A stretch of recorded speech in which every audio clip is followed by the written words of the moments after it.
মনোনয়নপত্র যাচাই বাছাইয়ের শেষ দিন আজ। সেগুনবাগিচায় ঢাকা বিভাগীয় কমিশনার কার্যালয়ে আছেন সহকর্মী আরাফাত সিদ্দিকী। সবশেষ খবর জানতে সরাসরি যুক্ত হচ্ছি তার সঙ্গে। আরাফাত, আজ তো শেষ দিন, নেতাকর্মীদের ভিড় কেমন দেখতে পাচ্ছেন, সব মিলিয়ে জানাবেন। আপনি যেমনটি আসলে বিস্তারিত এরই মধ্যে দর্শকদের অনেকটা জানিয়েছেন, আমি যে রিটার্নিং কর্মকর্তার কার্যালয়ের সামনে রয়েছি, ঢাকা বিভাগীয় কমিশনারের কার্যালয়।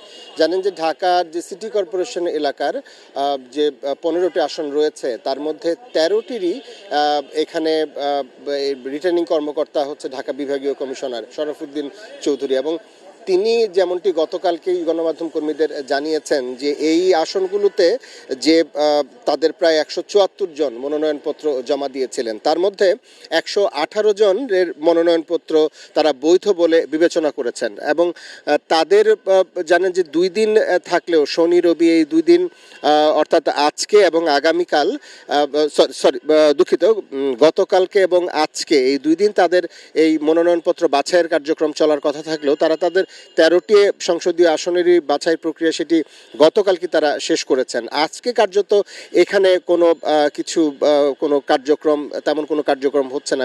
ভেতরে রিটার্নিং কর্মকর্তা বিভাগীয় কমিশনার হিসেবে তার দায়িত্ব তিনি পালন করছেন। তিনি ভেতরে তাদের একটি ওরিয়েন্টেশন বৈঠক চলছে আমরা যতটুকু জেনেছি। তবে প্রতিদিন সন্ধ্যায় এখানে এই যে নির্বাচনী কার্যক্রম নিয়ে ব্রিফিং করার একটি নির্দেশনা তারা জানিয়েছেন, বা একটি কথা তারা জানিয়েছেন যে প্রতিদিন সন্ধ্যায় তারা ব্রিফ করবেন।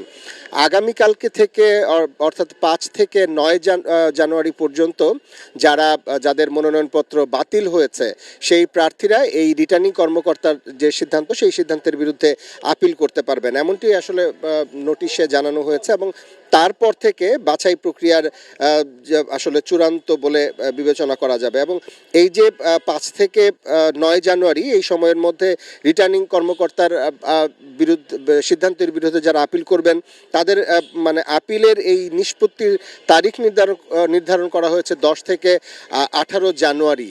এর মধ্যে এই বিষয়গুলো নিষ্পত্তি হওয়ার পর জানেন যে প্রার্থিতা প্রত্যাহারের শেষ তারিখ নির্ধারণ করা হয়েছে 20 জানুয়ারি, এবং তফসিল অনুযায়ী প্রতীক বরাদ্দের তারিখ 21 জানুয়ারি। তারপর 12ই ফেব্রুয়ারি ভোট গণনা চলবে। তার আগে পর্যন্ত নির্বাচনী প্রচারণার কার্যক্রম শুরু হবে। তবে এই যে এখন পর্যন্ত যাদের প্রার্থিতা বাতিল হয়েছেন, ঢাকার এই 15টি সংসদীয় আসনের প্রায় 63 থেকে 63 জনের মনোনয়নপত্র বাতিল হয়েছে। এই যে সংখ্যাটা সেটা তারা আসলে আপিল করবেন, এবং এই আপিলের মধ্য দিয়েই তারা চেষ্টা করবেন যে তাদের প্রার্থিতা ফিরে পেতে। এখানে যদি এর আগে বিভিন্ন নির্বাচনে আমরা যেমনটি দেখেছি যে এখানে যদি আপিলে নিষ্পত্তি না হন বা প্রার্থীরা সন্তুষ্ট না হন, যাদের প্রার্থিতা বাতিল হয়েছে, তারা হয়তো তখন হাইকোর্টে বা আদালতে, উচ্চ আদালতে তারা